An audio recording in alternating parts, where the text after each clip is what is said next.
तो जो आज हमारा टॉपिक बन जाता है वो टॉपिक है रेवेन्यू लाइंस। ठीक है, रेवेन्यू लाइंस पर कल मैंने फोकस किया था कि आपके पास जो रेवेन्यू लाइंस होती हैं या रेवेन्यू कर्व्स होते हैं वो तीन प्रकार के होते हैं। मैंने आपके साथ कल डिस्कस किया था कि जो टोटल रेवेन्यू होता है, टोटल रेवेन्यू निकालने के लिए आपके पास जितनी उत्पादन की मात्रा है दैट इज क्यू, उसको बाजार प्राइस से, बाजार मूल्य से मल्टीप्लाई कर दीजिए तो आपको टोटल रेवेन्यू मिल जाएगी। तो इस प्रकार टोटल रेवेन्यू एक उत्पादन की मात्रा तथा बाजार में प्रचलित मूल्य पर निर्भर करता है। तो ये पहली रेवेन्यू होगी जिसे हम क्या कहते हैं, टोटल रेवेन्यू कहते हैं। फिर मैंने आपके साथ कल डिस्कस किया था कि जो औसत आगम होता है average revenue, it is function of average revenue जो होता है, ये टोटल रेवेन्यू जो आई है अगर उसको उत्पादन की इकाइयों से विभाजित कर देंगे तो औसत आगम प्राप्त हो जाता है और औसत आगम को ही मूल्य कहा जाता है। कल के हम रिजल्ट्स में देख सकते हैं कि perfect competition and imperfect competition के अंतर्गत ये रिपोर्ट हमें प्राप्त हुई थी। ठीक है, कि जो आपका एवरेज रेवेन्यू है, औसत आगम है, इसको हम प्राइस भी कह सकते हैं under the perfect competition and under the imperfect competition. ठीक है, यानी औसत आगम की अगर मैंने गणना कर लिया है तो यानी मूल्य की मैंने गणना कर लिया है, क्योंकि औसत आगम ही मूल्य होता है। ठीक है, तो यानी इकोनॉमिक्स में ये बड़ी अच्छी चीज हमको मिल गई कि औसत आगम अगर मैं कहीं से जान लिया तो मतलब मैंने उस कमोडिटी का प्राइस जान लिया, चाहे वो परफेक्ट कंपटीशन हो चाहे इनपरफेक्ट कंपटीशन हो। यानी इकोनॉमिक्स में कहीं पर भी है, अगर आपने औसत आगम की बात कर रहे हो तो मतलब उस कमोडिटी के आप प्राइस की बात कर रहे हो। ये एक पॉइंट निश्चित हो गया, निर्धारित हो गया। और तीसरा मैंने आपके बात बताया था सीमांत आगम, मार्जिनल रेवेन्यू की बात कही थी। और सीमांत आगम का मतलब होता है अंतिम उत्पाद को बेचने के बाद प्राप्त आय। ठीक है, लास्ट यूनिट जो होती है आपकी, लास्ट यूनिट को हम जब बाजार में सेल्स करते हैं, बाजार में बेचते हैं, तो उससे क्या रेवेन्यू प्राप्त होती है, उसे हम मार्जिनल रेवेन्यू की संज्ञा देते हैं। ठीक है, अंतिम यूनिट का मतलब क्या हुआ, आपके यहां 12 क्विंटल गेहूं हुआ तो 12वें क्विंटल गेहूं को बेचने से आपको कितनी रेवेन्यू प्राप्त हुई है, that is called last unit. ठीक है, अंतिम इकाई को बेचने के बाद प्राप्त आय को सीमांत आगम कहते हैं। और सीमांत आगम निकालने के लिए मैथमेटिकल इकोनॉमिक्स क्या कहती है कि आप जो टोटल रेवेन्यू फंक्शन है उसको उत्पादन की इकाइयों के संदर्भ में, अगर Q है तो Q के रिस्पेक्ट में, अगर X है तो X के रिस्पेक्ट में अवकलन कर दीजिए और अवकलन के बाद आपको सीमांत आगम मिल जाएगा।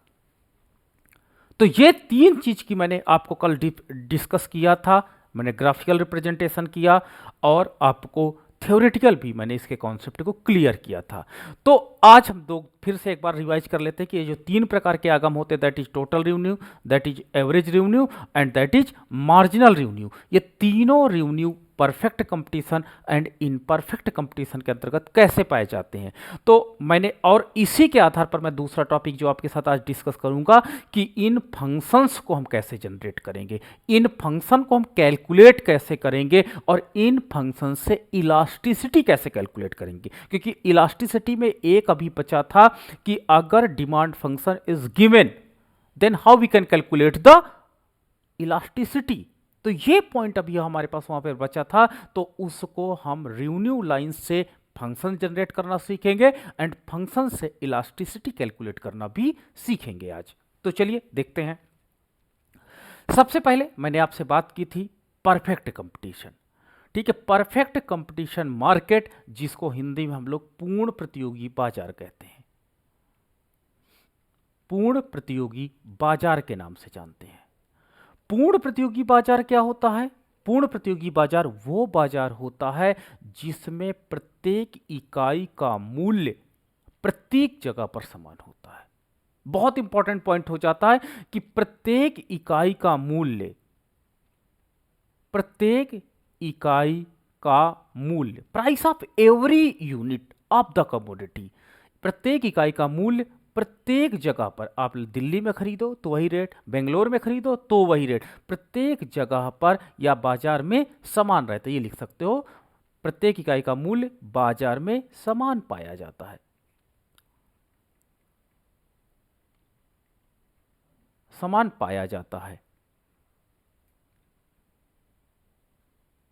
पाया जाता है।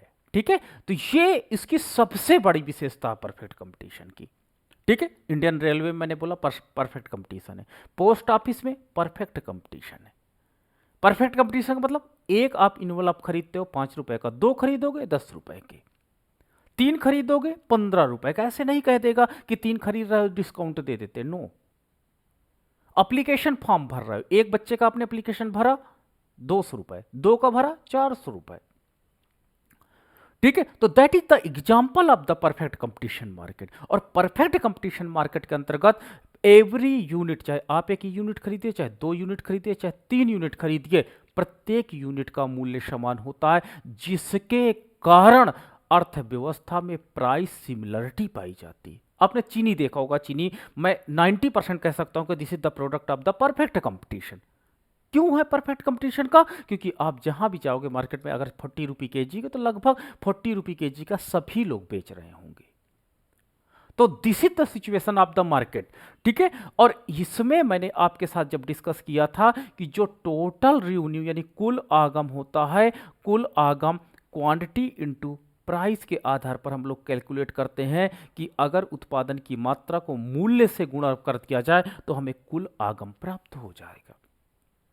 और कुल आगम का जो हमने ग्राफिकल रिप्रेजेंटेशन आपके साथ डिस्कस किया था, तो ग्राफिकल रिप्रेजेंटेशन में हमने ये बताया था कि अगर आधार अक्ष पर उत्पादन की इकाइयों को लिया जाए, यूनिट्स ऑफ द प्रोडक्ट लिया जाए, तथा लंब अक्ष पर अगर हम लोग टोटल रेवेन्यू को ले लेते हैं, तो हमें 45 डिग्री की एक रेखा मिलती है जो लीनियर रहेगी, that is not in the form of curve. ये फलन के रूप में नहीं रहेगी, ये वक्र के रूप में नहीं रहेगी, ये रैखिक होती है। तो total revenue curve is linear in the perfect competition market. ठीक है, the slope of total revenue curve is similar, या क्या होता है, यूनिट होता है, इकाई के बराबर होता है। स्लोप क्या होता है, इक्वल होता है। स्लोप इक्वल क्योंकि लीनियर है। लीनियर का मतलब होता है कि कुल आगम की वृद्धि दर, the increasing rate of total revenue is क्या हो जाता है, कांस्टेंट होता है। यानी कुल उत्पादन की वृद्धि दर स्थिर पाई जाती है। इसका मतलब होता है कुल उत्पादन की वृद्धि दर स्थिर पाई जाती है। यह इसका मतलब हुआ। दूसरी चीज होती है कि जो टोटल रेवेन्यू होता है आपका, वो रैखिक होता है। कुल आगम वक्र रैखिक पाया जाता है। तीसरा पॉइंट, इसमें ना तो मैक्सिमा होता है और ना तो मिनिमा होता है। ठीक है, दोनों चीजें नहीं पाई जाती, that have not maxima not minima. अगर आपसे कोई पूछ ले कि परफेक्ट कंपटीशन मार्केट के अंतर्गत वो उत्पादन का स्तर क्या होगा जहां पर कुल आगम अधिकतम होगा, कोई पॉइंट नहीं होगा, क्योंकि टोटल रेवेन्यू कभी भी मैक्सिमा नहीं होती है। ठीक है, तो ये हमने देखा। और देखिए, अगर आपने एक इकाई का उत्पादन किया, 1 यूनिट का उत्पादन किया, तो 1 यूनिट का उत्पादन करने पे आपकी टोटल रेवेन्यू कितनी है, 10 है। आपने 2 यूनिट को बाजार में बेचा, 2 यूनिट को, तो आपकी टोटल रेवेन्यू बढ़कर के कितनी हो जाती है, 20 हो जाती है। आपने 3 यूनिट को बेचा, तो आपकी जो टोटल रेवेन्यू है वो कितनी हो जाती है, 30 हो जाती। आपकी जो चौथी यूनिट है, चौथी यूनिट को बाजार में बेचते हैं, तो टोटल रेवेन्यू क्या हो जाती है, 40 हो जाती है। तो देखिए, कांस्टेंट स्पीड से ये बढ़ता चला जाता है। और कांस्टेंट स्पीड का मतलब होता है कि जो 10 से 20 के बीच में जितना अंतराल है, उतना 20 से 30 के बीच में हो, उतना ही 30 से 40 के मध्य होगा। ठीक है, तो ये टोटल रेवेन्यू की एक विशेषता पाई जाती है। यानी लीनियर फंक्शन होता है। लीनियर फंक्शन का मतलब होता है कि जो टोटल रेवेन्यू फलन होगा, वो हरदम इसकी जो फलन होगा उसमें घात 1 की होगी। ये पॉइंट इंपॉर्टेंट है। परफेक्ट कंपटीशन मार्केट के अंतर्गत जो कुल आगम फलन पाया जाता है वो 1 की घात का फलन होगा, यानी उसमें ना तो पावर 2 की होगी ना तो पावर 3 की होगी, क्योंकि इसके अंतर्गत लीनियर फंक्शन पाया जाता है। ठीक है, तो ये कॉन्सेप्ट आपको याद रखना पड़ेगा, तभी आप क्या होता इकोनॉमिक्स में अच्छा परफॉर्म कर सकते हो। नाउ द नेक्स्ट है परफेक्ट कंपटीशन के अंतर्गत मैं दूसरे कर्व पर आपके पास कुछ इंपॉर्टेंट पॉइंट्स के साथ डिस्कस करना चाहूंगा कि दैट इज औसत आगम, average revenue, marginal revenue and price पर डिस्कस करना चाहूंगा। ये नेक्स्ट एनदर पॉइंट है। नेक्स्ट एनदर पॉइंट है कि आखिर जो औसत आगम, सीमांत आगम तथा मूल्य होता है परफेक्ट कंपटीशन के अंतर्गत, वो कैसा पाया जाता है, वो कैसा होता है, इस पर हम बात करने जा रहे हैं। तो हमने देखा था कल के जो हमारे पास डेटाबेस आया था, कल का डेटाबेस हमें ये बता रहा था कि जो हमारे पास औसत आगम और सीमांत आगम या मूल्य आया था, अगर मैंने आधार अक्ष पर यूनिट्स ऑफ द क्वांटिटी ले लिया और तथा लंब अक्ष पर मैंने आगम और एवं प्राइस को अगर ले लिया, मूल्य को ले लिया, तो हम देख सकते हैं कि यहाँ पर जो आपके पास होगा वो एक लाइन पाई जाएगी और that is parallel to the X axis होगा, वो आधार अक्ष के समानांतर होगा। आधार अक्ष के समानांतर का मतलब क्या हुआ? इसका मतलब यह हुआ कि चाहे आप उत्पादन चाहे जितना बेचिए बाजार में, 1 unit, 2 unit, 3 unit, 4 unit, 5 unit, 6 unit, चाहे जितना उत्पादन आप बेचते चले जाइए बाजार में, इन सब उत्पादन का क्या होता, टोटल यानी औसत आगम, सीमांत आगम और मूल्य तीनों बराबर पाए जाते हैं। और इसी रेखा को डिमांड वक्र भी कहते हैं, मूल्य रेखा को ही मांग रेखा कहते हैं। ये पॉइंट याद रखिएगा कि औसत आगम रेखा जो होती है AR, उसको ही हम प्राइस लाइन कहते हैं। ठीक है, वही प्राइस लाइन है और वही ही डिमांड लाइन भी है। कंफ्यूज मत होना, लैंग्वेज मैथमेटिकल इकोनॉमिक्स में, माइक्रो इकोनॉमिक्स में घुमा दी जाती है। If the demand line of a firm is given, अब आप कहोगे डिमांड लाइन तो गिवन है, यहां तो प्राइस की बात नहीं की गई। Demand line is also price line. जो मूल्य रेखा है वही मांग रेखा है और वही औसत आगम रेखा भी है। तो ये पॉइंट आपके बड़े क्लियर होने चाहिए कि ये आधार अक्ष के समानांतर होती है और मांग रेखा जो होती है उसकी जो लोच होती है, ठीक है, जो इलास्टिसिटी है, अब ये इलास्टिसिटी चाहे इसको ईडी कह दो, चाहे इसको एआर कहो, चाहे इसको एमआर कहो, चाहे प्राइस कहो, इसकी इलास्टिसिटी इनफाइनाइट पाई जाएगी। ठीक है, अगर आपसे एग्जाम में पूछा जाता कि औसत आगम रेखा क्या का लोच कैसे होगा, परफेक्ट कंपटीशन इनफाइनाइट होगा। सीमांत आगम की लोच कैसे होगी, इनफाइनाइट होगी।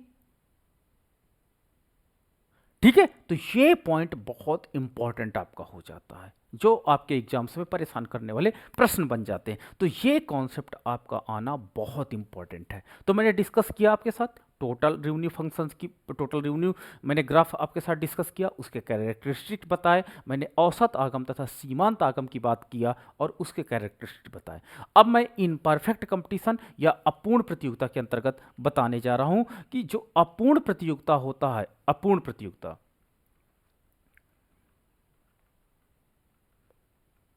अपूर्ण प्रतियोगिता के अंतर्गत जो आगम रेखाएं होती हैं, such as total revenue, such as average revenue, such as marginal revenue, इनका नेचर भी डिफरेंट होता है। जो कुल आगम रेखा होती है, मैंने कल आपके साथ ग्राफिकल रिप्रेजेंटेशन किया था, टेबुलेशन फॉर्म में भी डिस्कस किया था कि जो कुल आगम रेखा होती है, यानी यूनिट्स ऑफ द प्रोडक्ट कर देता हूं, यूनिट्स कर देता हूं, और यहां पर मैं वाई एक्सिस पर मैं आगम कर देता हूं, रेवेन्यूज। ठीक है, तो मैंने देखा कि वहां पर जो टोटल रेवेन्यू थी वो ऐसे कुछ पाया गया था, यानी इन परफेक्ट कंपटीशन के अंतर्गत टोटल रेवेन्यू इंक्रीज करता है विथ डिक्रीजिंग रेट से, इंक्रीजेज विथ डिक्रीजिंग रेट या डिमिनिशिंग रेट। Diminishing rate. दूसरा point, total revenue maxima, total revenue में मैक्सिमा पाया जाता है, मिनिमा नहीं होता, देख याद रखना, that have no minima, minima नहीं हो सकता है, ये पॉइंट याद रखना, मिनिमा नहीं होता है, ठीक है, मैक्सिमा पाया जाता है। और मैक्सिमा के बाद टोटल रेवेन्यू डिक्लाइन करता है। डिक्लाइन करने का मतलब होता है गिरता है लेकिन पॉजिटिव रहता है, डिक्लाइन तो करता है बट पॉजिटिव रहता है। तो ये जो आपके पास टोटल रेवेन्यू कर्व होता है ये लीनियर नहीं पाया जा सकता है। लीनियर का मतलब होता है कि कुल आगम वक्र परफेक्ट कंपटीशन के अंतर्गत कभी भी रैखिक नहीं होगा, अर्थात जो आपका टोटल रेवेन्यू फंक्शन होगा उसमें कोई ना कोई घात जरूर चढ़ी होगी और अधिकतर क्वाड्रेटिक होगा, मतलब 2 की घात होगी या तो 3 की घात होगी, दैट इज वेरी एसेंशियल। यानी कुल जो आगम फलन है, मैथमेटिकल इकोनॉमिक्स ये बताती है कि कुल आगम फलन का जो यहां फलन बनेगा या तो वो 2 की घात वाला होगा या तो 3 की घात वाला होगा, ठीक है। बट बिना, जैसे 1 की घात वाला परफेक्ट कंपटीशन में होता है वो परफेक्ट कंपटीशन वाला यहां पर नहीं होगा। परफेक्ट कंपटीशन में जो टोटल रेवेन्यू होती है उसका पावर 1 होता है, यानी बिना घात के होता है। लेकिन इन परफेक्ट कंपटीशन के अंतर्गत जो टोटल रेवेन्यूज आपकी पाई जाएगी वो घात युक्त होगा, चाहे वो द्विघाती हो चाहे त्रिघाती हो, लेकिन 1 की घात का नहीं होगा क्योंकि इसमें एक मैक्सिमा पाया जाता है और ये वक्र आकार का होता है। वक्र आकार का मतलब होता है कि जो इनपरफेक्ट कंपटीशन के अंतर्गत टोटल रेवेन्यू बढ़ती है वो बढ़ती है, फिर क्या होती है कि मैक्सिमा होती है और मैक्सिमा होने के बाद ये घटने लगती है, ये घटने लगती है। तो ये इंपॉर्टेंट आपका फैक्टर बन जाता है। तो ये देखिए, अगर एक उत्पादक है वो 5 इकाई तक उत्पादन करता है तो ये मैक्सिमा हो जाता है और इसके बाद देखिए अगर उत्पादन बढ़ाता है तो उसकी रेवेन्यू घटने लगती है। तो ये इंपॉर्टेंट इसका क्या होता है, इंपॉर्टेंट पार्ट है, आगे मैथमेटिकल में देखेंगे, बट ये कैरेक्टरिस्टिक आपको बहुत क्लियर आनी चाहिए। तीसरा, what is the shape of average revenue and marginal revenue under the perfect competition, in perfect competition market. In perfect competition market के अंतर्गत औसत आगम, सीमांत आगम एंड आपका प्राइस का शेप क्या होता है, इस पर बात करते हैं।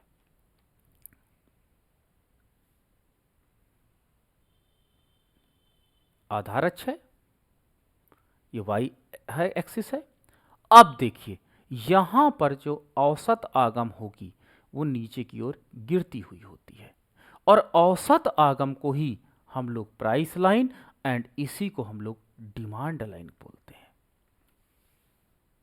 ठीक है। यानी एक चीज तो गांठ बांध लेना कि एवरेज रेवेन्यू लाइन ही प्राइस लाइन होगी एंड यही आपकी डिमांड लाइन होगी। बट परफेक्ट कंपटीशन में ये चारों यही होंगे, चार एक ही चीज को प्रतिनिधित्व करने लगते हैं, ठीक है। तो ये पॉइंट आपका वहां पर इंपॉर्टेंट हो जाता है कि परफेक्ट कंपटीशन में चार चीजें इक्वल होती हैं, that is A R equal to M R equal to price line equal to demand line.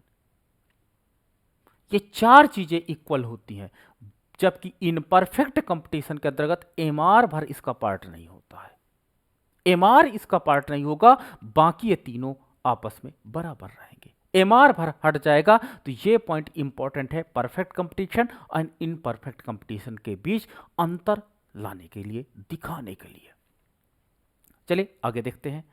तो यहां पर ए आर देख सकते हो कि that have the negative slope. पहली चीज कि ए आर की ढाल ऋणात्मक होती है, ऋणात्मक होती है, ठीक है। जबकि परफेक्ट कंपटीशन में ए आर की ढाल क्या थी, शून्यात्मक थी, देखिएगा that is parallel to the X axis था। जबकि इन परफेक्ट कंपटीशन के अंतर्गत जो आपकी औसत आगम रेखा होती है that have the negative slope, ऋणात्मक ढाल युक्त होती है, ठीक है। दूसरा, एम आर ए आर की अपेक्षा तेजी से गिरता है। एम आर जो होता है that is second point, M R क्या होता है, वो तेजी से गिरता, तेजी से मत कहिए, दुगना स्पीड से गिरता है, ये कहिए, दुगनी गति से गिरता है, 2 टाइम पावर से डिक्लाइन करता है, दुगनी गति से गिरता है। ठीक है, decline with the 2 times speed जो होते हैं, यानी अगर ये 60 अंश का एंगल है तो ये 30 अंश का एंगल बनाएगा यहां पर, ये पॉइंट याद रखिएगा। और एमआर तेजी से गिरता है, और एमआर जब 0 हो जाता है, 0 हो जाता, तब भी देखिए एआर आपका पॉजिटिव बना रहता है, एआर धनात्मक होता है। और एमआर जब निगेटिव हो जाता है तो आप देख सकते हो कि एआर फिर भी धनात्मक बना रहता है। तो एमआर 3 कंडीशन में अधिकतर पाया जाता है, ये इसका पॉजिटिव पार्ट है, धनात्मक पार्ट है, ये इसका आपका 0 पार्ट है, और ये इसका ऋणात्मक पार्ट है, दैट इज निगेटिव पार्ट है। तो 3 प्रकार का ये आपका पाया जाता है। ओके, तो मुझे लगता है कि ये मैंने रिवीजन कर दिया कल वाली चीज़ों को। अब देखिए आज मैं फंक्शन बनाना आपको सिखाता हूं। ठीक है, पूर्ण प्रतियोगिता के अंतर्गत मान लीजिए, पूर्ण प्रतियोगिता के अंतर्गत, ठीक है, एक वस्तु का मूल्य 10 रुपए है। ठीक है, 10 रुपए है। एक उत्पादक 50 इकाइयों का उत्पादन करता, 50 यूनिट का। ठीक है, तो टोटल रेवेन्यू, मार्जिनल रेवेन्यू बताइए।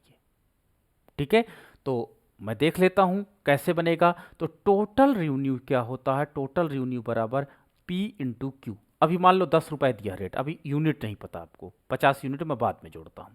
ठीक है, पूर्ण प्रतियोगिता के अंतर्गत एक वस्तु का मूल्य 10 रुपए है, तो टोटल रेवेन्यू फलन बताइए क्या होगा, एवरेज रेवेन्यू फलन बताइए, तथा सीमांत आगम फलन बताइए। तीनों प्रकार के फलन की व्याख्या कीजिए। तो टोटल रेवेन्यू फंक्शन कैसे निकलेगा, टोटल रेवेन्यू फलन निकालने के लिए P इंटू क्यू करना होगा। ठीक है, और P का मान कितना दिया है, 10 रुपए, तो 10 क्यू, तो ये टोटल रेवेन्यू फंक्शन होगा अंडर द परफेक्ट कंपटीशन।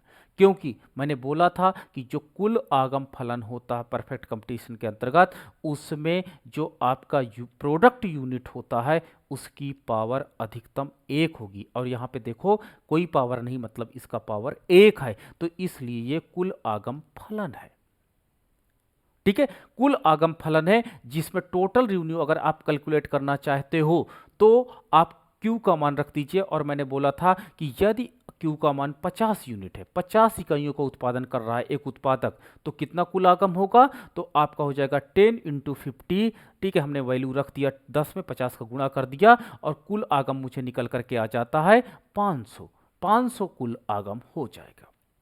ठीक है, तो इसको हम लोग क्या करते हैं, टोटल रेवेन्यू फंक्शन कहते हैं। यहां पर प्राइस की वैल्यू दी गई है, तो मैंने यहां पे P रख दिया। कभी कभी एग्जाम्स में आपको ऐसा हो सकता है कि टोटल रेवेन्यू में जो P इंटू क्यू है, Q का वैल्यू दिया रहेगा, P का नहीं दिया रहेगा, तो आप Q का मान रख दीजिए, तो आपको टोटल रेवेन्यू फलन क्या मिल जाएगा, P के फॉर्म में मिल जाएगा। वहां पर इंडिपेंडेंट वेरिएबल क्या होगा, P हो जाएगा। ऊपर वाले फलन में आप देख सकते हो कि इंडिपेंडेंट वेरिएबल क्या है, Q हो जाता है। तो सपोज दैट अगर इसी पूर्ण प्रतियोगिता के अंतर्गत एक वस्तु की मात्रा दी गई है, यहां पे अगर मात्रा दी जाती, मात्रा कितनी दी जाती, 50 यूनिट, 50 यूनिट मात्रा दी है, तो what will be the total revenue function, average revenue function and marginal revenue function. तो मैं यहां पर क्या कर देता, Q का मान 50 रख देता, तो मुझे फलन क्या मिल जाता, TR बराबर P इंटू 50, तो TR बराबर 50P। This is the total revenue function in the respect of price. ये भी टोटल रेवेन्यू फलन है, क्योंकि मुझे इसमें अनदर इंफॉर्मेशन दी गई है। बस ये टोटल रेवेन्यू फंक्शन जिसमें इंडिपेंडेंट वेरिएबल प्राइस है और यहां पर इंडिपेंडेंट वेरिएबल क्यू है, क्वांटिटी है, लेकिन दोनों टोटल रेवेन्यू फंक्शन ही माने जाते हैं। ठीक है, तो ये पॉइंट याद रखना। आप वहां पे ये मत परेशान हो जाना कि सर टोटल रेवेन्यू फंक्शन क्या क्यू में ऑलरेडी होता, नहीं, it will be depend upon the information of the question paper, it will be depend upon the information of the जहां से आप ये क्वेश्चन को ट्रैक कर रहे हैं वहां पे क्या इंफॉर्मेशन दी गई है। But the total revenue function केवल दो वेरिएबल के रिस्पेक्ट में होगा, या तो प्राइस के रिस्पेक्ट में होगा या तो क्वांटिटी के रिस्पेक्ट में होगा, तीसरे रिस्पेक्ट में नहीं आएगा।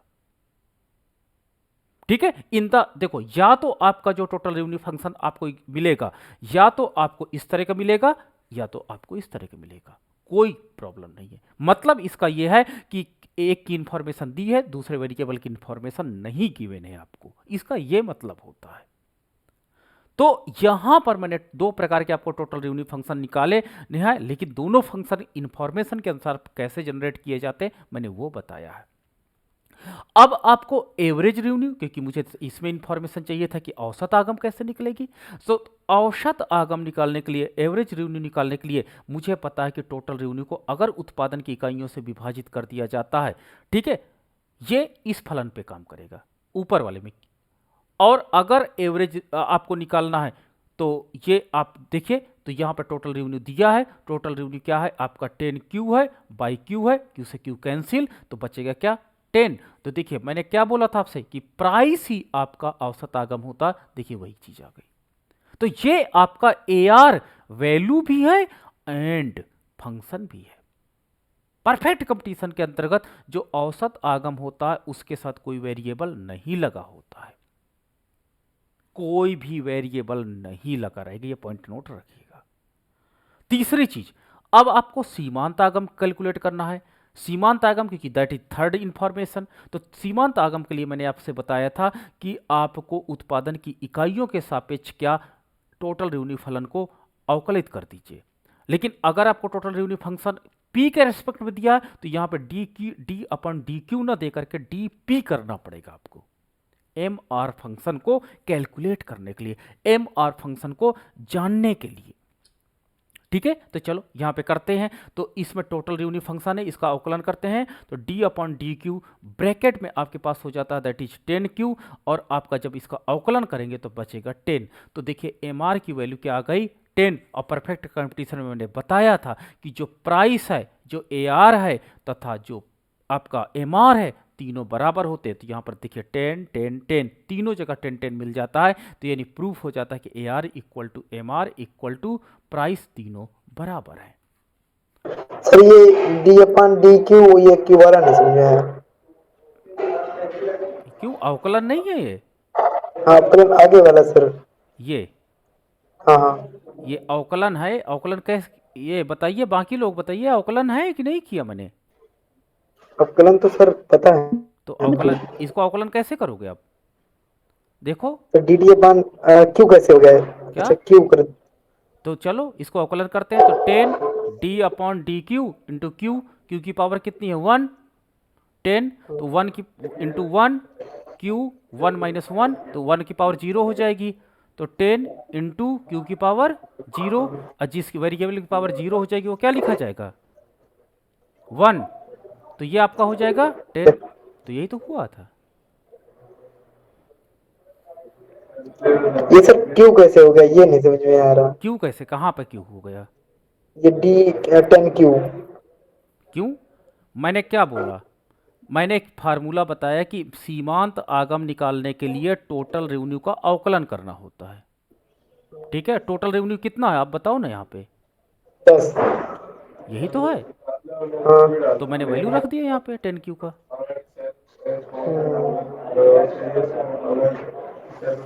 ठीक है सर, आगे समझ। तो ये आपका हुआ परफेक्ट कंपटीशन के अंतर्गत कैसे फलन बनाए गए। मैंने एक छोटी सी इंफॉर्मेशन लिया, फलन बना करके दिखाया।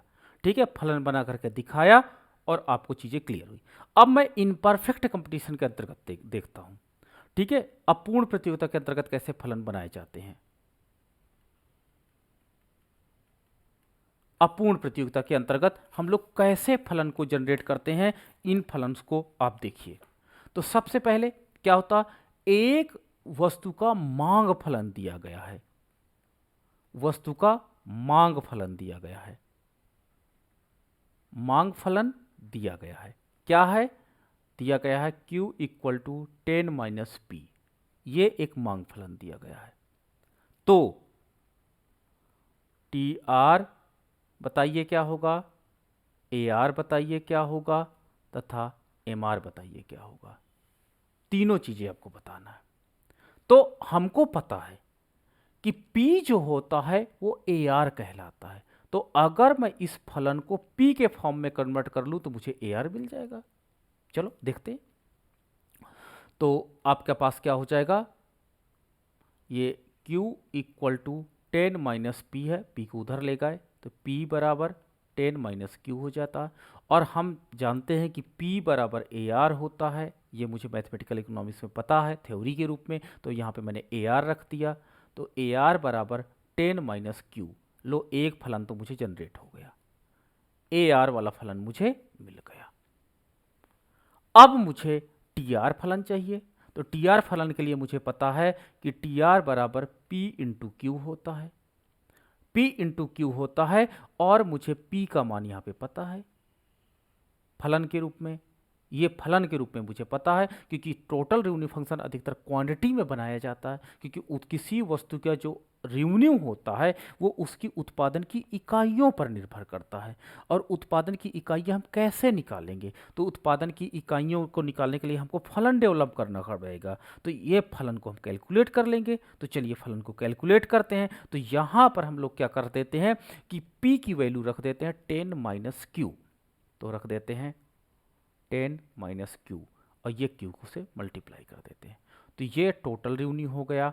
तो टोटल रिवेन्यू बराबर हो जाएगा 10Q माइनस क्यू स्क्वायर। तो ये टोटल रिवेन्यू फंक्शन मुझे मिल गया, कुल आगम फलन मिल गया। लो, दूसरी इंफॉर्मेशन मुझे मिल गई। ठीक है, अब मुझे MR फलन कैसे मिलेगा, सीमांत आगम फलन कैसे मिलेगा।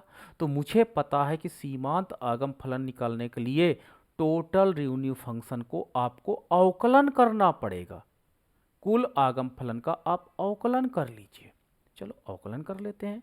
तो d upon D Q bracket में 10Q माइनस क्यू स्क्वायर, अवकलन करते हैं तो हो जाएगा 10D upon D Q bracket में Q minus D upon D Q, इसका कॉन्स्टेंट नहीं है तो ब्रैकेट में क्यू स्क्वायर लिख देंगे। अब यहाँ से हटाते हैं तो d अपन डी क्यू हटाते तो अवकलन हटे होगा, तो माइनस वन पावर इसकी 1 है तो पहले इंटू 1 हुआ, q 1 माइनस 1, माइनस पावर पहले आई 2q 2 माइनस 1, तो जिसकी पावर 0 हो गई वो 1 हो जाएगा। तो यहाँ पे केवल 10 बचेगा, 10 माइनस 2q। तो ये आपके पास हो गई सीमांत आगम फलन। लो, मैंने तीनों फलन, AR फलन, मैंने TR फलन तथा मैंने MR फलन जनरेट कर दिया।